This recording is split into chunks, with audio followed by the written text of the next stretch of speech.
Good morning students. आज के इस लेक्चर में हम देखेंगे most important questions of basics of computer 2। In questions को पढ़ने के बाद स्टूडेंट्स अगर आप पेपर में जाएंगे तो आप देखेंगे कि 90% पेपर इन्हीं क्वेश्चंस में से होगा और इनको पढ़ने के बाद आपके अंदर कॉन्फिडेंस का विकास भी डेफिनेटली हो जाएगा। Welcome to one bit extra computer classes. देखते हैं आवर क्वेश्चंस। और first question is define computer drives block diagram explain the function of each unit. तो इस क्वेश्चन को बहुत ही कॉमनली पूछा जाता है और घुमा फिरा के आपको पूछा जाएगा कि कंप्यूटर क्या होता है, इसके ब्लॉक डायग्राम को आपने एक्सप्लेन करना है और उस ब्लॉक डायग्राम के अंदर हर एक यूनिट के फंक्शंस को भी आपने एक्सप्लेन करना है। तो कंप्यूटर क्या होता है? कंप्यूटर एक इलेक्ट्रॉनिक डिवाइस होता है जो हमसे इनपुट लेता है और उसके ऊपर प्रोसेसिंग करता है and then show the output as the result. Block diagram इसका कैसे होता है? इसमें सबसे पहले इनपुट यूनिट रहती है जहाँ से हमारा जो इनपुट यूनिट हमसे इनपुट लेती है एंड देन इसका जो ब्लॉक डायग्राम होता है उसके अंदर क्या कुछ होता है। इसका जो ये प्रोसेसिंग यूनिट रहती है, पहली इनपुट यूनिट, ये प्रोसेसिंग यूनिट रहती है इसमें, और इस प्रोसेसिंग यूनिट के अंदर पार्ट जो होते हैं डेट इज CPU, ALU और MU। Control unit, arithmetic logical unit और मेमोरी यूनिट। कंट्रोल यूनिट तो सारे डिवाइसेस को कंट्रोल करती है, सारे ऑपरेशंस को कंट्रोल करती है। Arithmetic logic unit mathematical calculation वगैरह सब करती है और मेमोरी यूनिट हमारे डेटा को स्टोर करके रखती है। तो जो भी इनपुट मिला है उसके ऊपर सारा प्रोसेसिंग होता है एंड देन ये हमें जो है आउटपुट यूनिट के थ्रू आउटपुट को शो कराती है। तो आपको ये सारा इसमें एक्सप्लेन करना है। और next question is explain the applications of computer in detail. Computer की एप्लीकेशंस को जनरली पूछा जाता है। तो कंप्यूटर की एप्लीकेशंस मतलब कंप्यूटर कहाँ कहाँ यूज होता है? तो बहुत सारे फील्ड होते हैं, लाइक कॉमर्स के अंदर, बैंकिंग के अंदर, हॉस्पिटल्स के अंदर। हम पर्सनली इसको एंटरटेनमेंट के लिए यूज़ करते हैं, एजुकेशन के लिए यूज़ होता है ये। तो ये सारे फील्ड्स आपने अच्छे से बताने हैं, डिस्क्राइब करने हैं। मैनेजमेंट में, स्कूल्स में, ऑफिसेज में, हमारी लाइफ का हर वो एरिया जहां हम डील करते हैं, हर एरिया के अंदर कंप्यूटर्स को आज के टाइम पे यूज़ किया जाता है। रिजर्वेशंस में, तो ये सारे एरियाज़ आपको लिखने हैं। शॉपिंग में, ऑनलाइन शॉपिंग करते वक्त। Okay students, now see the next question, explain types of digital computer. तो डिजिटल कंप्यूटर के टाइप्स कौन कौन से होते हैं? ये 4 टाइप्स रहते हैं डिजिटल कंप्यूटर के, that is micro, mini, main frame और सुपर कंप्यूटर। इनके बारे में आपको लिखना है। तो जो माइक्रो कंप्यूटर होता है ये फर्दर डिवाइडेड होता है डेस्कटॉप, लैपटॉप, पाम टॉप। तो इनके बारे में आप जो है पढ़ करके जाएंगे अच्छे से। और next question is what is OS? OS is operating system and explain different type of operating system. तो ऑपरेटिंग सिस्टम क्या होता है? ऑपरेटिंग सिस्टम एक सिस्टम सॉफ्टवेयर होता है जो हमारे सिस्टम के लिए तैयार किया जाता है। ये पूरे सिस्टम को कंट्रोल करने के लिए, ऑपरेट करने के लिए जो है ये सॉफ्टवेयर रहता है।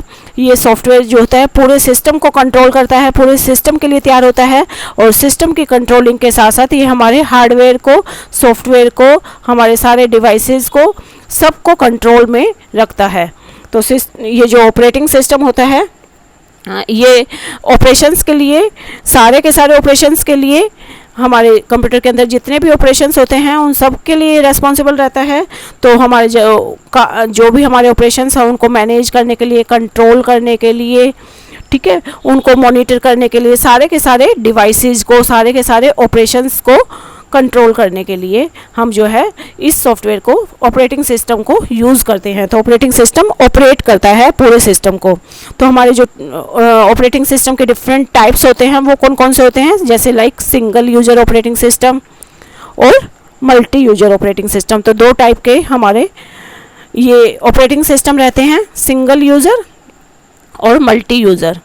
तो सिंगल यूज़र के अंदर तो हमारी one job eight a time proceed होती है, डील होती है, और मल्टी यूजर में मोर than one user eight a time पे काम कर सकते हैं।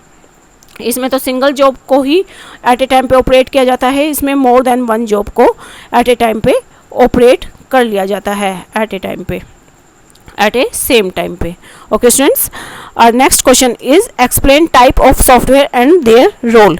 तो सॉफ्टवेयर्स कौन कौन से होते हैं? दो तरह के हमारे सॉफ्टवेयर्स रहते हैं, that is system software and application software. तो ऐसे सॉफ्टवेयर जो सिस्टम के लिए तैयार किए जाते हैं, सिस्टम को मैनेज और कंट्रोल करने के लिए, उनको सिस्टम सॉफ्टवेयर कहते हैं। जो यूज़र के लिए तैयार किए जाते हैं उनको एप्लीकेशन सॉफ्टवेयर कहते हैं। तो सिस्टम सॉफ्टवेयर जो होते हैं इनका एग्जाम्पल रहता है कंपाइलर, इंटरप्रेटर, ऑपरेटिंग सिस्टम। ये जो है सारे के सारे सिस्टम के लिए तैयार किए जाते हैं। जबकि यूज़र के लिए जो होते हैं लाइक टैली, MS ऑफिस, जिनको कॉमनली कोई भी यूज़ कर लेता है, हम यूज़र में से कोई भी यूज़ कर लेता है। लाइक हम MS ऑफिस को आसानी से यूज़ कर लेते हैं, टैली को। इसके अलावा हमारी जितनी भी लैंग्वेजेज हैं वो सारी भी इसी में रहती हैं। तो जिसको हम यूज़ कर पाते हैं उनको जो है हम कहते हैं एप्लीकेशन सॉफ्टवेयर। ठीक है। Our next question is explain features and functions of Windows operating system। तो Windows operating system कौन से होते हैं? वो ऑपरेटिंग सिस्टम जिसके अंदर GUI फीचर्स होते हैं, जिसके अंदर मल्टी प्रोग्रामिंग होता है। मल्टी प्रोग्रामिंग, मोर देन वन प्रोग्रामिंग को हम हैंडल कर पाते हैं। मल्टी टास्किंग का फीचर रहता है इसके अंदर, मोर than one task at a time पे ऑपरेट कर लिए जाते हैं। और इसमें ग्राफिक्स होता है, पिक्चर्स होती हैं, और उन ग्राफिक्स के थ्रू हम जो है सारे काम को ईजिली कर पाते हैं विंडोज़ ऑपरेटिंग सिस्टम। क्योंकि ये GUI फीचर होता है तो ये बिल्कुल ईजी ऑपरेटिंग सिस्टम रहता है। इसके अलावा एक और जो CUI फीचर को लिए हुए ऑपरेटिंग सिस्टम है, वहाँ पे काम करना थोड़ा सा डिफ़िकल्ट रहता है एज कम्पेयर टू GUI। तो इसमें प्लग एंड प्ले का फीचर रहता है।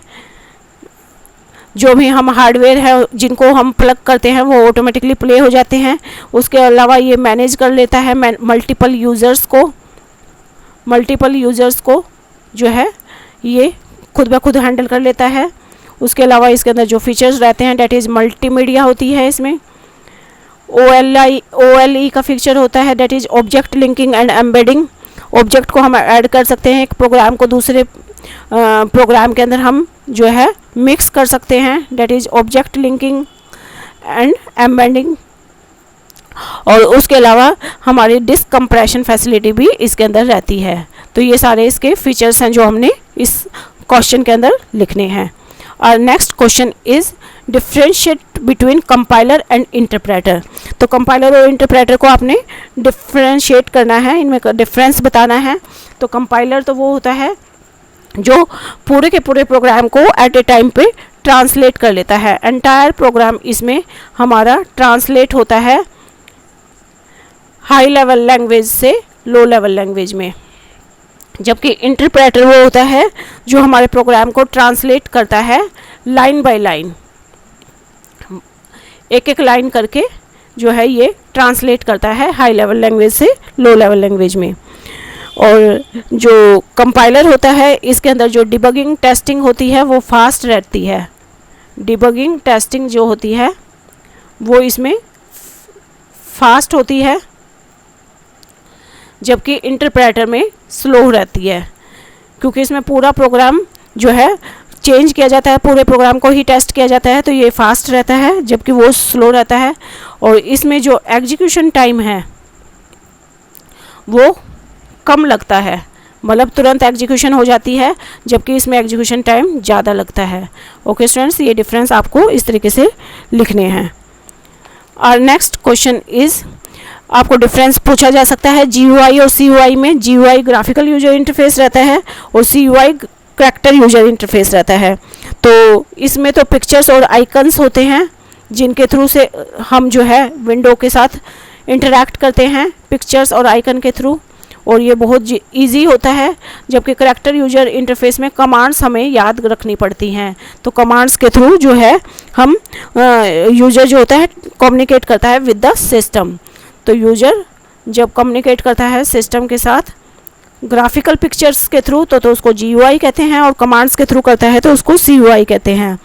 इनको रिमेंबर करने की ज़रूरत नहीं होती, इनको नो नीड टू रिमेंबर, जबकि इसको रिमेंबर करने की ज़रूरत होती है। इसको इन कमांड्स को याद करने की ज़रूरत होती है, इनके सिंटैक्स को। ठीक है, तो ये थोड़ा सा टिपिकल रहता है, ये थोड़ा इजी रहते हैं। तो आपको इस तरीके से इनके बीच में डिफरेंस लिखने हैं।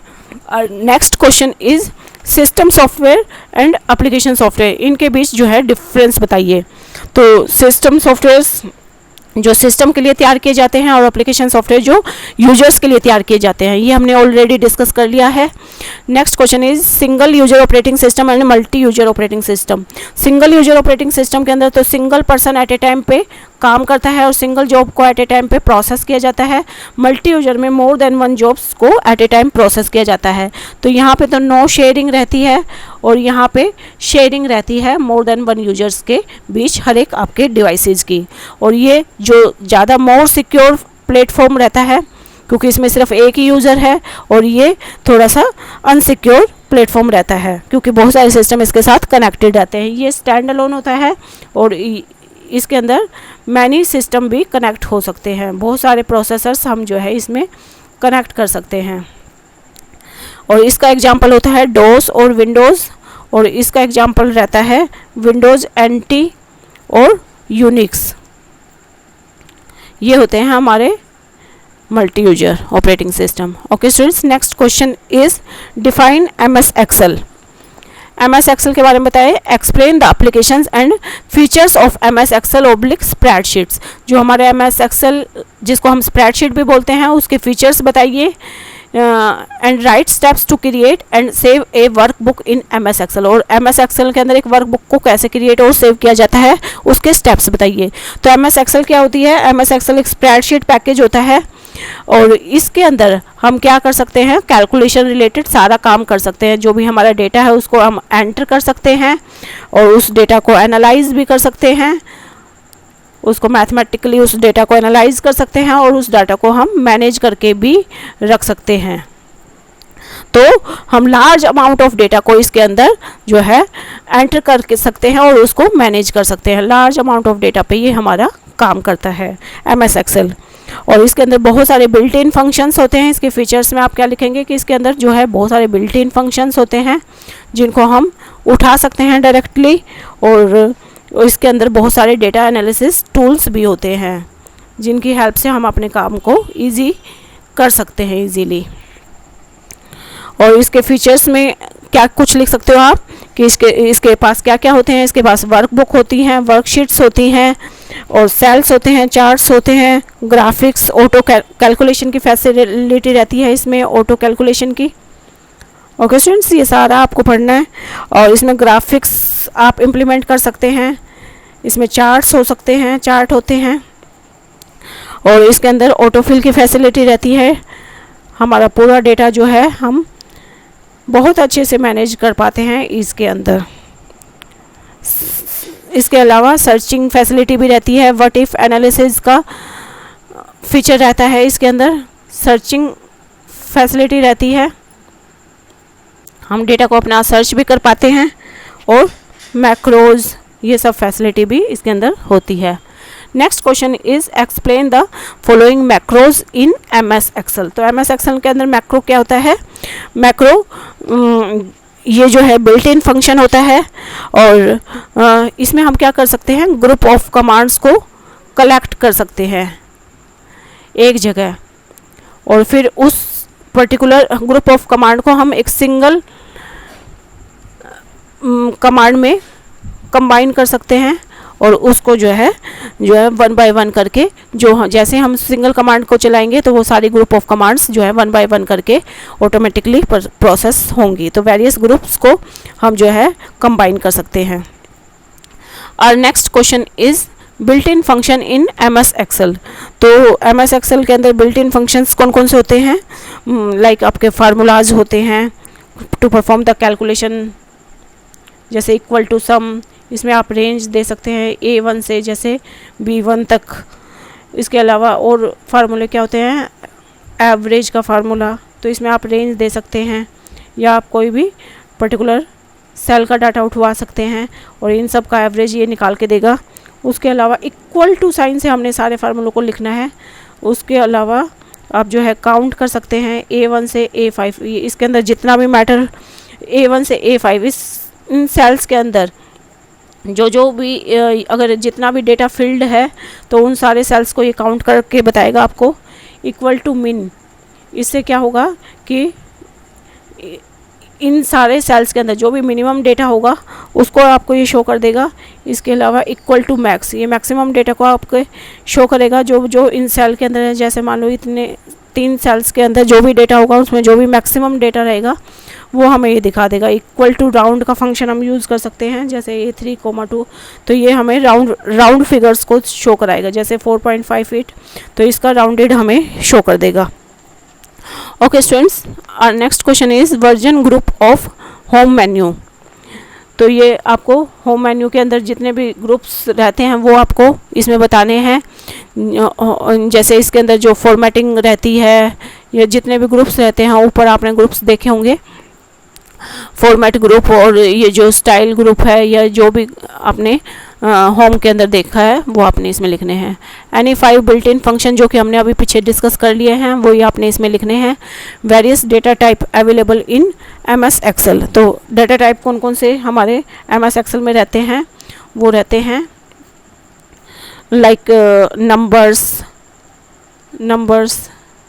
लेबल और टेक्स्ट, यानी हम न्यूमेरिक डाटा रख सकते हैं, इसमें टेक्सचुअल डेटा रख सकते हैं और फार्मूलाज, और इसमें फार्मूलाज यूज़ हो सकते हैं। तो लेबल कहते हैं इनको, टेक्स्ट को टेक्स्ट भी कह सकते हैं, लेबल भी कह सकते हैं।